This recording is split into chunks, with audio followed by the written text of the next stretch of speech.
레바논에서 가장 가슴 아팠던 아이가 5명인 30대 엄마예요. 남편이 1년 전에 폭격으로 죽었대요, 시리아에서. 5명을 키워야 돼. 5년 동안 키우고 있으니까 애들이 성장하면서 엄마가 생활력이 없다는, 생활 자주권이 없다는 걸 알고 엄마한테 엄마를 무시하기 시작한대요. 엄마한테는 아예 바라지도 않고. 왜 뭐 너 필요한 거 있어? 엄마가 뭘 해줄 수 있어? 유엔 난민기구에서 다 해주는데. 그 엄마의 가슴이 얼마나 무너지겠어요? 엄마의 존재감이. 그렇죠? 그 엄마도 자기 스스로가 하잘것없는 직업이라도 갖고 돈을 조금이라도 벌어서 애들에게 스스로가 엄마가 해주는 거야를 해주고 싶은 거예요. 그 굉장한 오해예요. 난민들은 거기에서 그런 혜택을 받으니까 거기 안주하지 않느냐? 절대 아니에요. 질문 하나 있는데 그러면은 왜 세계적으로 원인을 집중하진 않고 그냥 현재 도움을 하려고 하는 그 거예요? 원인은요. 너무나도 아이러니하게. 왜냐면 지금 난민들이 계속 들어오잖아요. 굉장히 그 전쟁이 일어나면 이제 그 모든 사람을 받아줄. 근데 너무나도 아이러니하게 난민들이 원하는 거는 다른 나라에 정착하는 게 아니에요. 자기 나라, 평화를 찾은 자기 나라로 돌아가는 거거든요. 근데 그 평화를 찾기 위해서는 종교 분쟁 해결돼야 돼요. 인종 문제, 민족 문제 쉽지 않아요. 그렇기 때문에 우리가 다 갖고 있는 문제이기 때문에 인도주의적인 측면에서 바라봐야지. 제가 각 지역 이렇게 가다 보면은 이게 뭐지? 굉장히 아이러니해요. 이게 왜 싸우는 거야? 종교는 왜 있는 거야? 사랑하자고 있는 건데 파벌이 다르다고 해가지고 폭탄 터뜨리고 죽이고 언어가 다르다고 해서 민족이 다르다고 해서 지금 굉장히 좋은 얘기를 해주셨는데요. 우린 다 사랑해야 돼요. 네, 맞아요.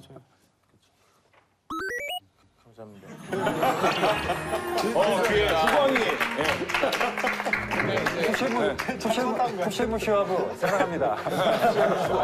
어차피 근본적으로 해결은 힘든 문제라 푸시엠스하고한테 혹시 화가 나신 건 아니죠? 아니에요. 나 지금 굉장히 기뻐. 아니에요. 굉장히 기뻐요. 왜냐면 푸쉐무시하가 굉장히 본질적인 얘기를 할 수 있는. 알겠습니다. 딱 열어줬어요. 약간 쫀 거 아니죠? 네, 이제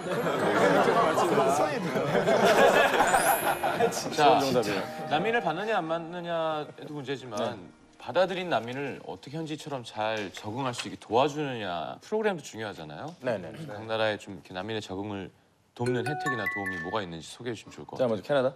캐나다에서 내용. 헬스케어하고 언어 트레이닝이랑 그리고 집 구할 때까지 집을 해줘요. 그리고 도착하자마자 돈을 조금 줘요. 한 2,060불 주고 그 다음에 1년에 25,000불까지 받을 수 있고 애기 있거나 상황 따라서 조금 더 받을 수 있어요. 그리고 이번에 총리가 시리아 쪽 난민들을 위한 예산을 만들었는데 한국 돈으로 한 5,800억 정도 되니까 큰 도움이 될 수 있을 것 같아요. 네. 근데 국가에서 해주는 것보다 저는 좀 시민들이 요즘 활동하고 있는 것 좀 말씀드리고 싶은데요. 지금 통계적으로 봤을 때는 독일 국민들 중에 10명 중에 1명 이제 난민을 위한 봉사하고 있대요. 그래서 즉 이제 한 800만 명 정도 되고 적십자 같은 단체에서도 이제 그 총 직원은 한 2만 5천 명 정도 되는데 그 중에 직업 외에 개인적으로도 도와주는 사람도 한 2만 명 정도 된대요. 네, 노르웨이에서는 난민이 노르웨이에 도착하면 노르웨이에서 난민으로 살 수 있는지 신청해야 하는데 허가를 받기 전에도 그 일할 수 있도록 허가를 하거든요. 너무 좋아. 그리고 허가가 나오면 2년 동안 한 달에 200만 원을 주는 거예요. 그리고 5년 동안 같이는 집을 제공하고 네, 노르웨이 말 교실이랑 뭐 노르웨이 문화, 노르웨이 그 사업 방법을 가르치고 있는데요. 되게 좋은데 그런데 다른 뭐 북유럽, 스칸디나비아 나라랑 비교하면 노르웨이 혜택이 엄청 더 좋으니까 난민들도 소문을 듣고 목적으로 노르웨이를 가서 이제 총리가 좀 혜택을 좀 더 낙하고 다른 나라랑 비슷하게 해야겠다고 그런 이야기도 나오고 왜냐하면 그 혜택 일을 못하게 하고 하면 물가가 비싸서 살 수가 없어요. 그렇죠. 그런 진짜 것도 문제가. 네. 자, 난민이 몰리는 현상을 방지하기 위해서 각 나라의 난민 수용 혜택을 비슷하게 하자는 주장도 있어요. 어떤 나라는 되게 많이 퍼주고 어떤 나라는 너무 안 하고 그러니까 좀 아무래도 몰림 현상이 생기잖아요. 노르웨이 얘기가 나왔죠. 스칸디나비아 나라들끼리도 좀 형평을 맞춰야 되는 얘기가 나왔는데 여러분들 어떻게 생각하시는지 궁금하네요. 자, 난민 수용 혜택을 비슷하게 유지해야 된다. 하나, 둘, 셋, 들어주세요. 비슷하게 해야 된다. 니콜라이. 일단 난민 문제 국제적인 문제이기 때문에 보통 사실 국제적인 조약이나 뭐 협정을 이렇게 맺자. 규칙 참여하고 네. 쭉 다 똑같이 가야 된다고 보고 그렇게 유엔 난민 협약이. 그리고 수용할 인원 수도 그것도 보통 인구 대비 그런 거 잘 계산을 해서 그것도 나누면 돼요. UN 회원 국가는 지금 193개국인가 이 정도 되는데 그러면은 다 같이 똑같이 평등해서 그거 나누면은 저도 그거 문제 있다고 봐요. 그러니까 예를 들면 그리스는 일자리 없어요. 그러면은 거기 이제 200만 명 보내는데 그 사람들이 일할 자리 없는데 독일은 고령화가 심하기 때문에 일자리 되게 많은데 그건 채워줄 독일 국민들이 없어요. 그러면은 우리한테 오히려 더 좋을 수 있으니까 우리는 받아주고 그러니까 차라리 그 국가들은 서로 협상하는 게 훨씬 더 좋은 것 같아요. 근데 그거 오히려 제가 보기에는 그거 오히려 더 어렵다고 생각해요. 나라끼리 이제 협상까지 해야 되면 그거는 끝이 없고 제 생각에는 비슷하게 쭉 똑같이 줘야 되는 혜택들이 그거예요. 의료보험 그리고 뭐 아니 근데 그리스는 상황이 안 좋은데 어떻게 독일이랑 똑같이? 그리고 아니요, 그 의료보험을 덜 받으면 돼요. 수영할 사람들을 덜 받으면 돼요. 일자리 없으면 그렇게 덜 받으면 된다고. 근데 어떻게 먹고 살지? 근데 만약에 저는 그렇게 생각해요. 만약에 수용할 경우에 이렇게 수용해라라는 식의 표준을 만들면 그게 좋은 거예요. 막 이 정도의 기본적인 수준에 맞춰야 되고 가이드라인이라거나 뭐 그런 거를 제공해서 다들 이렇게 따라 할 수 있는 그런 상황을 만들면 되게 좋긴 한데 근데 다들 똑같은 시스템을 도입해야 한다는 거는 너무 각국의 독립주권에 조금 침해되는 부분들이 있는 것 같고 의료보험을 제공해야 한다 그러면 그게 이제 미국에서는 아예 얘기가 안 될 거예요. 그러니까 이게 약간 그런 정말 나라별로 정치적인 이슈도 타르고 막 이런 것 때문에 불가능하거든요. 의미가 없다. 의미가 정말 의미가 없어요. 비슷하게죠. 비슷하게. 근데 기본적인 뭐 UN 뭘 궁시렁거려? 아니 똑같이 했다고 그거 사연에서 그거 난 거예요. 비슷하게 줘야 되냐요? 비슷하게 줘야 된다고 주는 거죠. 비슷하게 해야죠. 너무 애매하잖아. 근데 비슷하게 표준은 동의해요. 방금 알베크 말씀하신 거는 뭐 지금 기본적으로도 줘야 된다는 지금 사실은 우리 그렇게 하고 있어요. 난민 받아들이는 거는 기부잖아요. 강제적으로 기부 네가 이 나라 매달에 한번 몇 년에 30만 기부하겠다. 어느 정도 장현 씨, 장현 씨와는 정우성 씨 쳐다보면서 얘기해 보세요. 예, 어느 정도 그냥 개혁을 받고 어느 정도라고요? 그렇죠. 네? 그래서 지금 완전 원래는 무섭네. 까먹었어. 그래서 까먹는 게 좋을 것 같아요. 아니 포기하는 거. 사실은 우리는 난민 생긴 이유는 서방 나라. 종교도 무조건 있지만 근데 정치 이유도 있잖아요. 그렇죠? 달려. 근데 중국도 분명히 거기에 그래서 많이 안 받아주면 안 들어. 중국이 베트남에서 전쟁한 적이 없다. 이거 아니고요. 중국이 북한이랑 한 적이 없다. 뭐 이게 이런 얘기를 할 수 있어요? 할 수 없잖아요. 중국이 아프리카에서 하는 사업들을 막 안 하고 있다 이런 얘기를 할 수 없잖아요. 많은 말이에요. 그래서 방금 전에 저는 기부도 아니고 그냥 임무도 아니잖아요. 그래서 우리는 임무 아니고 있기 때문에 수학 때문에 임무 아니고 우리 일단 수영 나라들은 잘못한 거 있어서 난민 많이 생겨서 이런 거는 임무 아니고 나는 사죄하는 방식으로 하고 있는 거죠. 그래 맞아요. 미국 사람 그렇게 생각하지 않지만 근데 우리 동양 사람들은 그렇게 생각하는 사람 우리 동양 사람이라고요? 확실해요? 그러면 질문 있어요. 질문 있어요. 그러면 향후에 기후 변화가 계속되면서 바다 수준이 오를 거잖아요. 네. 오르면서 사람들이 서식할 수 있는 그런 장소들이 많이 없어질 거고 그러면서 난민이 많이 생길 것 같은데 그때 중국이 그러면 기후 변화에 뭐 탄소 배출이 막 이런 것 때문에 그때 가서 그거는 사죄하는 다른 의미에서 받아들일 거란 말이에요? 이게 이제 뭐라고 할 수는 없는 문제인 것 네네네. 같아요. 중국이 생각하고 있는 이해의 관점은 또 다를 수도 있어요. 네네. 근데 되게 아이러니한 게 이런 그 도움을 주는 국가들이 굉장히 지금 빈곤국들이에요. 그렇죠. 그리고 캠프들이 형성돼 있는 지역이 빈곤국 중에서도 더 빈곤층이 사는 지역이에요. 맞아요. 터키도. 네. 이 난민들을 받아들일 때 국제사회는 어떻게 해야 되냐면 난민을 수용할 때 여러분들이 난민을 수용할 때 당신 국가의 어떤 개인적인 문제가 아니라 이 전체적인 국제사회가 다 돌보고 있으니까 어떤 이런 지원을 해준다라는 어떤 인식을 공유해야 되겠죠. 우리는 삼면이 바다에 위로는 막혀 있고 사실 피부로 와닿지가 않거든요. 그래서 한국에서 난민을 돕기 위해서 할 수 있는 뭐 구체적인 것이라던가 원하시는 방향이나 뭐 이런 생각을 듣는 게 중요할 것 같아요. 자원봉사가시죠. 그리고 이제 거의 저도 쫓아가고 싶어요. 이럴 때 이제 난민기구가 활동을 하고 있는 그 현장의 상황을 잘 이해를 못 하고 있구나. 왜냐하면 이제 시리아 같은 경우에는 분쟁 지역에 근접해 있는 국경 지역이 많잖아요. 네. 그렇기 때문에 위험의 소지가 있고 그렇기 때문에 저 역시도 이제 갈 때 아무도 안 데려가거든요. 저 혼자 가고 유엔 난민기구 한국 그 대표부 직원과 함께 가고 자원봉사 가는 거 아니야? 같이 가자 그랬더니 뭐 마음은 지어줘. 너무 고맙죠. 뭐 지어준다고 그러고 네, 잘 네, 모르니까. 네. 마음은 너무 고맙잖아요. 그 사실은 이제 뭐 이렇게 물품 지원도 많이 말씀해 주시고 그래서요. 근데 사실은 현금 지원이 최우선시돼요. 현금 지원. 이제 현금 지원만 받고 네. 우리나라가 유엔 난민기구 사무소가 2001년에 네. 동경 연락 사무소로 시작했어요. 근데 일본에 먼저 사무소가 생겼는데 일본은 정부 후원금이 우리나라 뭐 수십 배예요. 그리고 기업 후원금도 굉장히 많아요. 근데 민간 후원금이 우리나라가 늦게 생겼음에도 불구하고 일본을 앞섰어요. 그만큼 우리나라 사람들이 그렇게 인정이 많고 따뜻하고 사랑이 풍부한 민족인 것 같아요. 네. 근데 이제 지금 기업 후원이 굉장히 수치가 낮아요. 기업들이 좀 나서야 되겠네요. 기업 이거 끝나고 얘기해 드릴게요. 네. 기업은 이제 이거 끝나고 집에 가야 되거든요. 가지 마세요. 가지 마세요. 1대1로 얘기하세요. 1대1로. 이제 1대1로 얘기하시겠네요. 아니에요. 현무 씨한테 하고 싶어. 약속이 있어요. 아니에요. 밥을 내가 살게. 전영훈 씨 지금 사진 찍었으니까 됐어요. 오늘 목표는 이런 거예요. 투자라는 어떤 개념으로 지금 눈앞에 있는 이득만을 챙긴다라는 어떤 그런 인식에서는 벗어날 수 있는 그런 큰 기업들이라고 생각을 하니까. 실제로 그 난민 구호 활동하시는 분들한테 고충 여쭤보니까 이런 말씀들을 하신대요. 우리나라도 어려운 사람들이 많은데 왜 다른 나라 사람들을 도와주냐 라는 그런 인식 때문에 힘들다고 하시는데 그런 분들을 위해서 가장 근본적인 질문을 저희가 정우성 씨한테 여쭤봐야 될 것 같아요. 왜 우리가 난민을 도와야 하는지 직접적으로. 저도 이제 처음에 이제 그 질문을 받았을 때 당황했어요. 되게 그렇지 우리 옆에 문제도 많은데. 맞아요. 네. 근데 주변에 도와야 할 사람과 도와야 할 대상이 있는데 그 안에 난민도 있다라고 말씀드리고 싶은 거죠.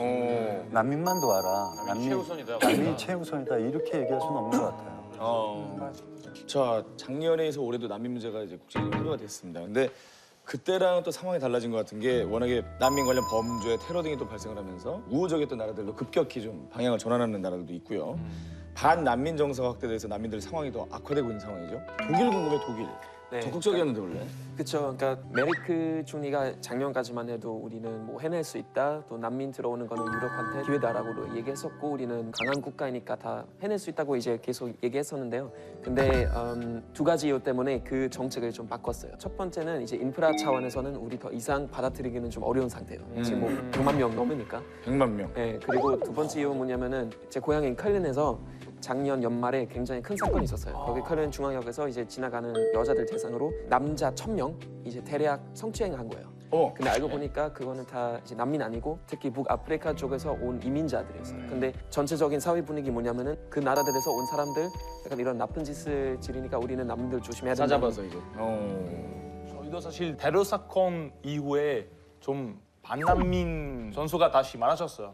그래서 요즘 그런 다시 환대한 분위기 좀 만들기 위해서 어떤 캠페인 만들었는데 그 캠페인 제목이 그거예요. 도움을 받는 사람 누구냐. 거기서 이제 포스터에서 유럽 사람한테 되게 유명한 인물들이 나와요. 예를 들어서 이탈리아 시인 단테 알리게리, 그리고 알베르트 아인슈타인, 그리고 쇼팽, 피아니스트 쇼팽. 그 사람들이 다 난민이었어 사실. 다 원래 자기 나라에서의 어떤 문제 때문에 다른 나라로 도망간 사람들이에요. 그래서 지금 단기적으로 힘들 수도 있지만 장기적으로 보면 나중에 정말 양쪽에서 도움받을 수가 있다. 다니엘이 너무 겸손한 것 같아요. 자랑할 거리가 있는데요. 왜냐하면 캐나다에서는 2015년 말까지 2만 5천 명 받겠다고 약속을 했는데 2만 5천 명을 받고 1만 명 더 받겠다고 발표를 했어요. 사이트로 보면은 이 카운터가 있어요. 2만 6천 명 이렇게 넘었다고 확인했거든요. 며칠 전에. 네, 독일에 비해서 3%밖에 안 받은 거죠. 어떻게 보면. 그 난민 5만 7천 명에게 영주권을 줬대요. 네. 미국이랑 비교했을 경우에 미국에 1,200명밖에 안 받았다고를 얘기 들었는데 미국에서 난민 얘기가 나오면 난민 얘기가 아니라 그 주제를 가지고 정치적으로 활용이 되는 거예요 요즘. 그러니까 대선을 앞두고 있잖아요. 파리 테러 사건 때는 그 용의자 중 한 명이 난민 경로를 통해서 들어왔다는 얘기가 나오면서 그거를 보수파에서는 이렇게 붙잡아가지고 그 얘기를 막 하는 거죠. 실제로 이제 경선에 나간 공화당으로 나가려고 하는 한 후보가 이슬람을 믿으면 받아들이지 말자, 기독교인만 받아들이자라고 얘기를 하는 거예요. 네. 트럼프 아니에요? 트럼프는 또 다른, 그러니까 그거랑 굉장히 비슷한 발언들을 많이 했어요. 그러니까 돌려보내라, 막 이런 식으로 발언을 많이 아니 시리아 난민이 뭐 IS 대원일 수 있다. 네, 그죠. 쪽에서 그런 얘기를 많이 하는데 그거에 대해서 오바마 대통령이 굉장히 센 반박을 했죠. 그게 뭐 미국다운 게 아니고 네, 되게 반박을 크게 했죠. 난민이라는 게 이제 어떤 내전이나 그리고 정치적 이해관계가 굉장히 깊게 결부되어 있는 어떤 피난민들을 얘기하는 거잖아요. 그렇기 때문에 각 정부의 어떤 정치적 입장과 이해 이런 것들도 사실은 이해를 해가면서 조심스럽게 얘기할 수밖에 없는 상황인 것 같아요. 얼마 전에 한국에도 한 시리아 난민이 이런 얘기를 했다고 합니다. 한국에서 난민으로 인정받는 일은 신의 일이라고 말하면서 한국에서 난민으로 인정받는 일이 어렵다라는 얘기를 했었는데요. 실제로 정우성 씨가 느끼기에 한국의 이게 난민 수용 정책에 대해서 지금 어떤 상태인지. 1993년에 이제 처음으로 난민을 인정을 했어요. 그리고 1994년부터 지금 이제 올해 3월까지 17,000여 명의 사람이 난민 신청을 했는데 그중에 600명이 난민에 대한 어떤 신분을 인정을 받았죠, 지위를. 아니 뭐 턱없이 부족한 상황이죠. 근데 또 보면은 2013년에 이제 그 난민법을 아시아 최초로 자체적으로 발의를 해서 갖고 있는 나라예요. 그러니까 또 어떻게 보면 또 의식적인 어떤 행동이나 이런 것들은 굉장히 또 앞서 나가려고 노력을 하고 있고. 자, 이게 제대로 좀 난민을 받아들이려면 사실 이런 사례들이 좀 없어야 되는데 난민 신청 제도의 허점을 이용해서 아프리카인의 불법 입국을 알선한 브로커가 경찰에 붙잡힌 적이 있습니다.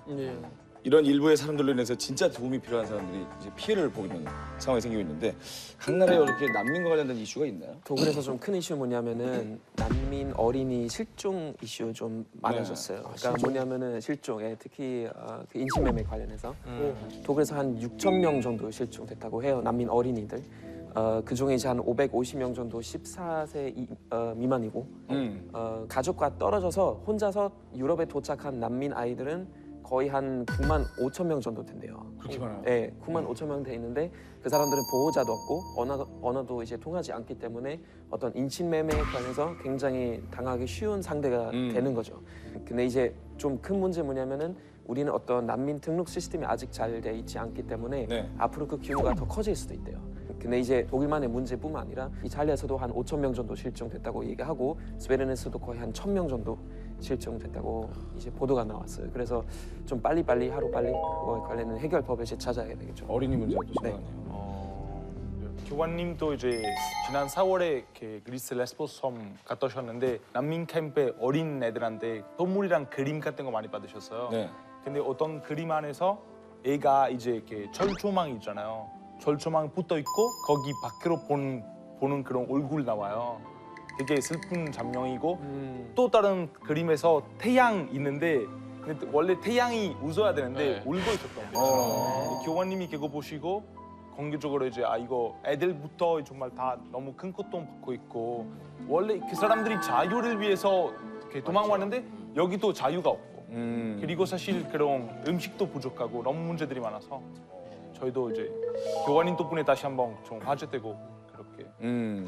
제가 네팔에서 이제 도시 난민으로 생활을 하고 있던 지금 소말리아 여성 난민을 만난 기억이 나는데 언니랑 둘이 이제 소말리아에서 이제 그 탈출을 하기 위해서 그 친구 아버지가 브로커를 어떻게 썼나 봐요.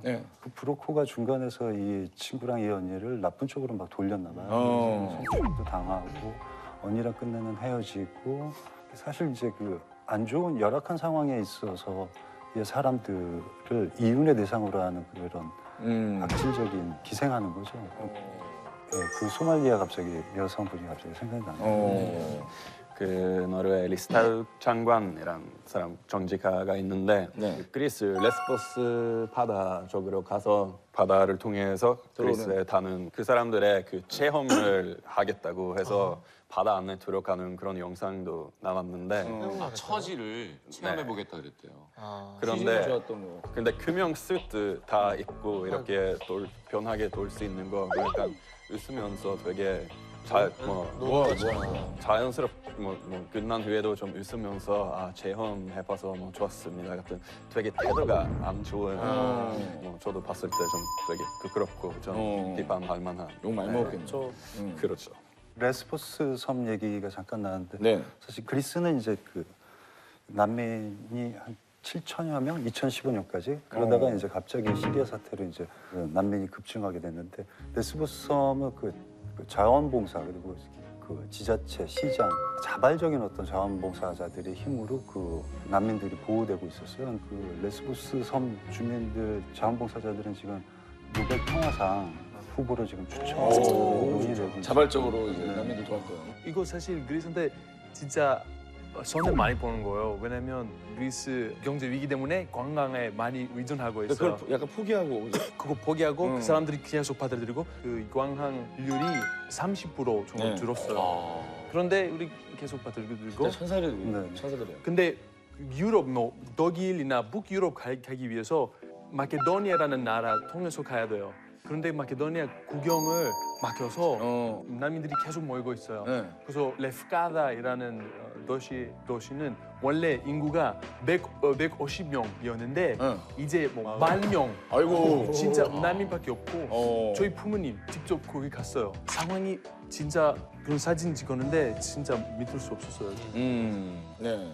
사람들이 난민이 부담이라고 생각을 하잖아요. 그러니까 미국에서 그렇게 이제 정치적으로 이거에 대해서 좀 안 좋게 얘기하는 경우가 많기 때문에 워싱턴 포스트라는 신문이 있는데 이게 손해가 아닌 투자다라고 그렇게 기사를 내면서 되게 크게 이슈였어요.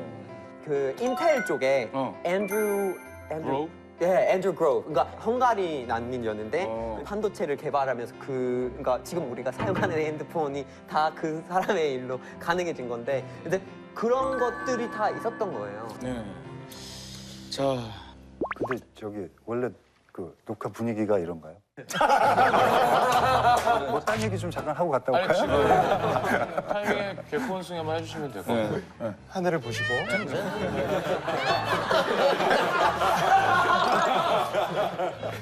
제가 뭐 인도주의 기구에서 뭐 친선 대사를 하지만요 이 순간만큼은 폭력을 휘두르고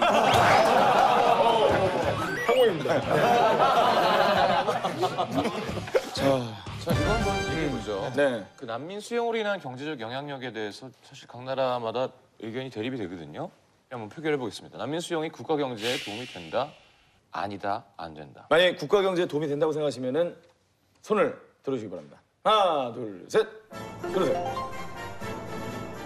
도움이 된다는 분이 5분이고요. 처음에는 당연히 큰 경제적으로 부담이 되겠죠. 네. 옛날에 1979년도에 베트남에서 6만 명 받아들였거든요. 네. 근데 당연히 처음에는 언어부터 배우고 일을 할 수는 없겠죠.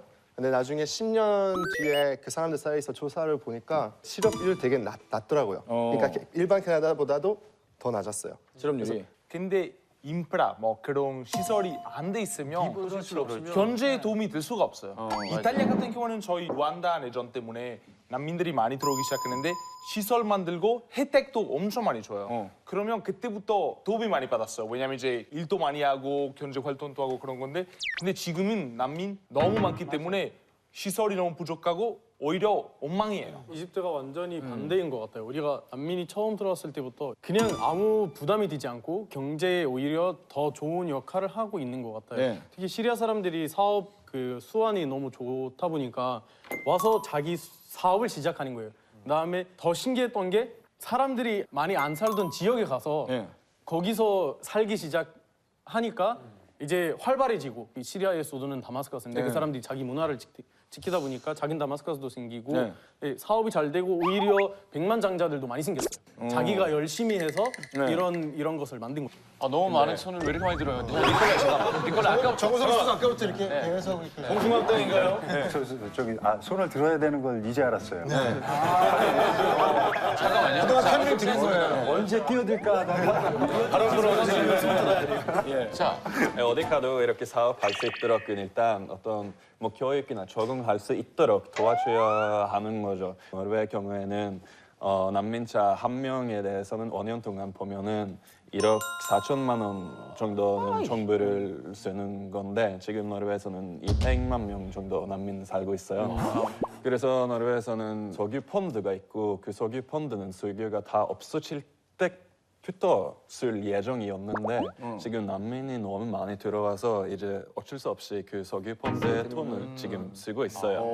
투자라고 할 수는 있지만 꼭 도움이 된다고 할 수는 없을 것 같아요. 저는 안 도와준다 가정을 했을 때 장기적으로 손해 볼 수 있는 그런 시나리오가 너무 많은 거예요. 그러니까 시리아 같은 경우 그런 거 생기는데 사람들이 어디를 가야 되잖아요. 이 사람들은 안정하지 못하기 때문에 테러 집단에 들어가는 건 장기적으로 또 가능한 거고, 그리고 만약에 정말 열악한 상황이 생겼는데 그런 뭐 의료시설이나 막 이런 것들이 다 안 돼 있는 그런 곳이 있으면 에볼라 문제가 겹쳐졌다고 생각을 하면, 그러니까 이게 굉장히 상황이 악화될 수가 있고 이게 장기적으로 미국으로 들어올 수 있는 문제인 거예요. 그러니까 장기적으로 생각했을 때는 도와주는 게 맞는 거고 도와줌으로써 오히려 도움이 되는 부분이 많아요. 그래도 이거는 나중에 뭐뭐 이런 말 저는 공감될 수 없죠. 왜냐면 저는 지금 30대인데 현민호 40대.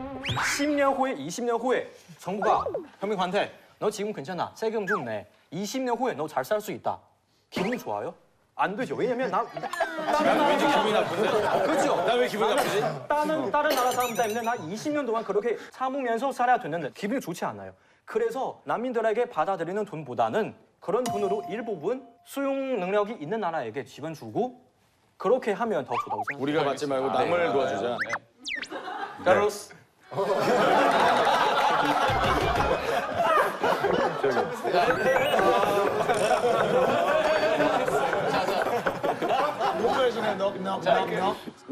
박탈감에 지금 할 말이 사소한 거예요. 경제학자들이 다 똑같은 말해요. 먼저 받아야 교육 줘야 나중에 성장하다. 일단 사업적으로 가시면 더 도움이 된 사업을 하라고요? 사업하면 되죠. 왜냐면 그 사람들이 사업 설명하시는 거예요? 뭐 가게 만들 수도 있고 집에서 그냥 그 시리아 빵 이런 거 만들어서 시리아 빵이요? 시리아 빵. 시리아 해장국. 시리아 할머니 해장국. 시리아 떡볶이 이런 거 만들 수 있죠.